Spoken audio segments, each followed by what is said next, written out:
हम बात करेंगे हिंदुस्तान के ऑपरेशन एक्शन की। उड़ी में आर्मी कैंप पर हमले के बाद बॉर्डर पर जिस तरह के हालात बने हैं, उसमें आर्मी ने बॉर्डर पर दुश्मन को, पाकिस्तान को मुंह तोड़ जवाब देने की पूरी तैयारी कर ली है। सेना के टैंक और भारी तोपखानों की तादाद बॉर्डर पर बढ़ा दी गई है। इसके अलावा हिंदुस्तान की डिफेंस लाइन को भी एक दूसरे से जोड़ दिया गया है।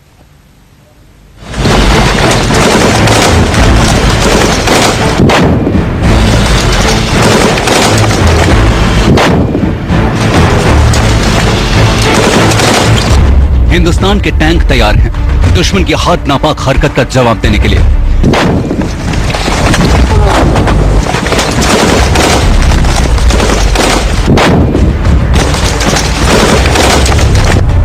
हिंदुस्तान की खतरनाक तोपें तैयार हैं दुश्मन के बंकर तबाह करने के लिए।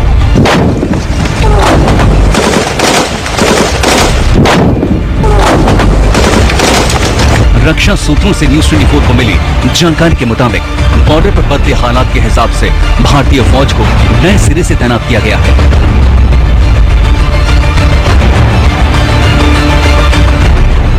जम्मू कश्मीर की उरी में आर्मी कैंप पर हमले के बाद से बॉर्डर पर हलचल बढ़ गई है। 778 किलोमीटर लंबी एलओसी पर नए सिरे से मोर्चाबंदी की जा रही है। फौज की तैनाती से जुड़ी जानकारी बहुत ही खुफिया होती है। सूत्रों से न्यूज 24 को मिली जानकारी के लिए हाल में फौज को बॉर्डर पर पूरी तरह से रेडी मोड में कर दिया गया है। अगर आम बोलचाल की भाषा में समझें तो आर्मी हर तरह के ऑपरेशन के लिए तैयार है। कुछ समय में ही सेना ऑपरेशन के लिए निकल सकती है। सीधी लड़ाई या दुश्मन के इलाके में घुसकर ऑपरेशन को अंजाम दे सकती है। सभी डिफेंस लाइन आपस में जुड़ चुकी है। बॉर्डर पर सेना का सपोर्ट मैकेनिज्म पूरी तरह से तैयार है। निगरानी रखने के लिए फेंस को भी अंडर ऑब्जर्वेशन रखना पड़ेगा।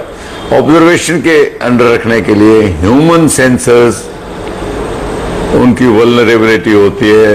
अंधेरे में, कभी खराब मौसम में वो देख नहीं पाते हैं, या कई इलाके जंगलात भी हैं वो देख नहीं पाते हैं, तो उनको सप्लीमेंट करने के लिए इलेक्ट्रॉनिक मीन्स की जरूरत पड़ती है।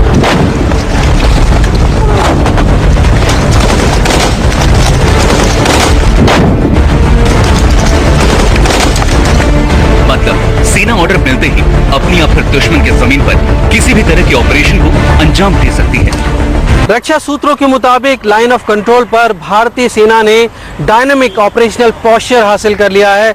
यानी जो रिजर्व्स मूव किए गए थे उन्होंने अपनी पोजीशन संभाल ली है। रीइंफोर्समेंट पहुंच चुका है। लॉजिस्टिक और सपोर्ट पूरी तरह तैयार है। उड़ी हमले के बाद उपजी नई परिस्थितियों के मुताबिक भारतीय सेना ने लाइन ऑफ कंट्रोल पर किसी भी तरह के मिलिट्री विकल्प को अलग अलग स्तर पर अंजाम देने के लिए हर तरह से पूरी तैयारी कर ली है। सेना के हर छोटे बड़े हथियार ऑपरेशन के लिए तैयार हैं। सूत्रों से न्यूज 24 को मिली जानकारी के मुताबिक फौज की नए सिरे से तैनाती के साथ ही आर्मी का लॉजिस्टिक और सपोर्ट सिस्टम भी तैयार है। मतलब आगे तैनात टुकड़ी की मदद के लिए भारी तोपखाना और टैंक फॉरवर्ड पोस्ट पर तैनात जवानों की मदद के लिए तैयार है। आपके जो फॉरवर्ड ट्रूप्स हैं वो डिप्लॉयड हैं। आपके जो रिजर्व्स, कुछ रिजर्व्स, सारे रिजर्व्स नहीं, कुछ रिजर्व्स अपने फॉरवर्ड मूव कर दिए। आपने एमुनेशन जो है, एमुनेशन होता है एक फर्स्ट लाइन एमुनेशन जो वेपन के साथ होता है, एक सेकंड लाइन एमुनेशन और फिर कुछ WWR एमुनेशन।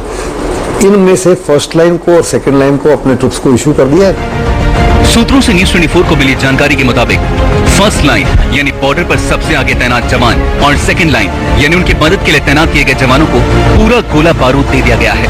मतलब दुश्मन के सामने खड़े जवान बिना किसी मदद के 4 से 5 दिन तक आराम से लड़ाई लड़ सकते हैं। जानकारों के मुताबिक वैसे तो आर्मी किसी भी हालात से निपटने के लिए हमेशा तैयार रहती है, लेकिन बॉर्डर पर हालात को देखते हुए आर्मी के अलग अलग डिफेंस लाइन को एक साथ जोड़ दिया जाता है। 2001 में संसद पर हमले के बाद वाजपेयी सरकार ने ऑपरेशन पराक्रम शुरू किया। दिसंबर 2001 से जून 2002 तक सीमा पर फौज को खड़ा कर दिया गया। भारत पाकिस्तान के करीब 8 लाख सैनिक बॉर्डर पर मोर्चा संभाले खड़े रहे। बॉर्डर पर बीच बीच में फायरिंग होती रही। ऑपरेशन पराक्रम में हिंदुस्तान के 778 जवान शहीद हुए।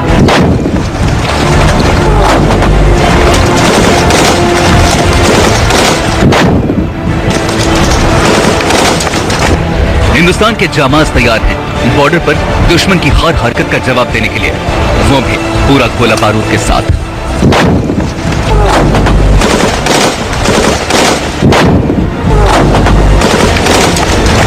शैलेश कुमार, दिल्ली, News 24।